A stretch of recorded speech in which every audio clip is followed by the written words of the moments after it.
Տեղեկությունների համաձայն ԱՄՆ նախագահ Դոնալդ Թրամփը հայտարարել է, որ Իրանի հետ հակամարտության մեջ հրադադարի համաձայնագիրը հավանաբար չի երկարաձգվի։ Չափազանց քիչ է հավանական, որ ես այն կերկարաձգեմ, ընդգծել է ԱՄՆ նախագահը Bloomberg-ին տված հարցազրույցում։ Չնայած այն ամենին, նախագահը ընդգծել է, որ ոչ ոք խաղ չի խաղում եւ ԱՄՆ պատվիրակությունը արդեն մեկնել է Իսլամաբադ։ Թրամփը նաեւ հայտարարել է, որ անհրաժեշտության դեպքում պատրաստ է անձամբ հանդիպել Իրանի ղեկավարության հետ։ Հիշեցնելով ԱՄՆ-ի անվերապահ պահանջն այն է, որ Թեհրանը պետք է հրաժարվի միջուկային զենք ձեռք բերելուց։ Դոնալդ Թրամփը հայտարարել է, որ իր վարչակազմի կողմից Իրանի հետ ձգտող համաձայնագիրը շատ ավելի լավը կլինի, քան Օբամայի եւ Բայդենի կողմից բանակցված Իրանի միջուկային համաձայնագիրը։ ԱՄՆ նախագահը ընդգծել է, որ այդ համաձայնագիրը միջուկային զենքի երաշխավորած ուղի էր եւ հանգեցրել է նրան, որ 1.7 միլիարդ դոլար կանխիկ գումար բեռնվել է Boeing 757 ինքնաթիռի վրա եւ ուղարկվել Իրան, որպեսզի իրանցի առաջնորդները ծախսեն իրենց հայեցողությամբ։ Թրամփը հայտարարել է, որ Իրանը երբեք չպետք է ունենա միջուկային զենք։ Այս հայտարարությունների ֆոնին Իրանի նախագահը նշել է, որ Իրանը անվստահություն է տածում ԱՄՆ կառավարության նկատմամբ։ Նրանք ձգտում են Իրանի կապիտուլյացիային։ Իրանցիները չեն ենթարկվում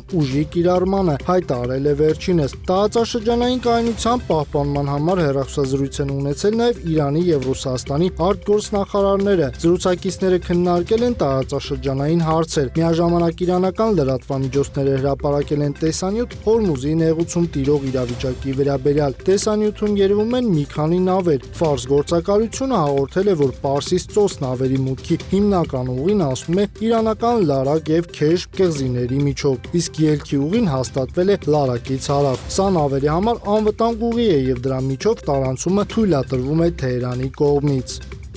New York Times-ում անելով շարժման քաղաքական ղեկավարության երկու պաշտոնյայի հաղորդել է, որ պաղեստինյան արմատական համաշարժումն ավարտել է Գազայի հատվածում իշխանության լիակատար փոխանցման բոլոր նախապատրաստական աշխատանքները եւ պատրաստ է զինաթափվելու։ Պարբերականի տվյալով միակ խոչընդոտը նոր վարչապետի բացակայությունն է Գազայի հատվածում։ Այն ներկայումս գործում է Կահիրեից։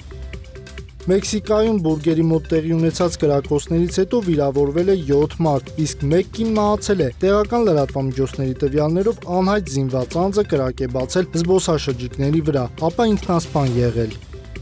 Հերթական տարօրինակ եւ վտանգավոր դեպքն է գրանցվել Իտալիայում։ Իտալիայի Նեապոլ քաղաքում ավազակները 12 մետրանոց թունել են փորել կոյուղը համակարգով տեղական բանկի մասնաճյուղ ներխուժելու համար։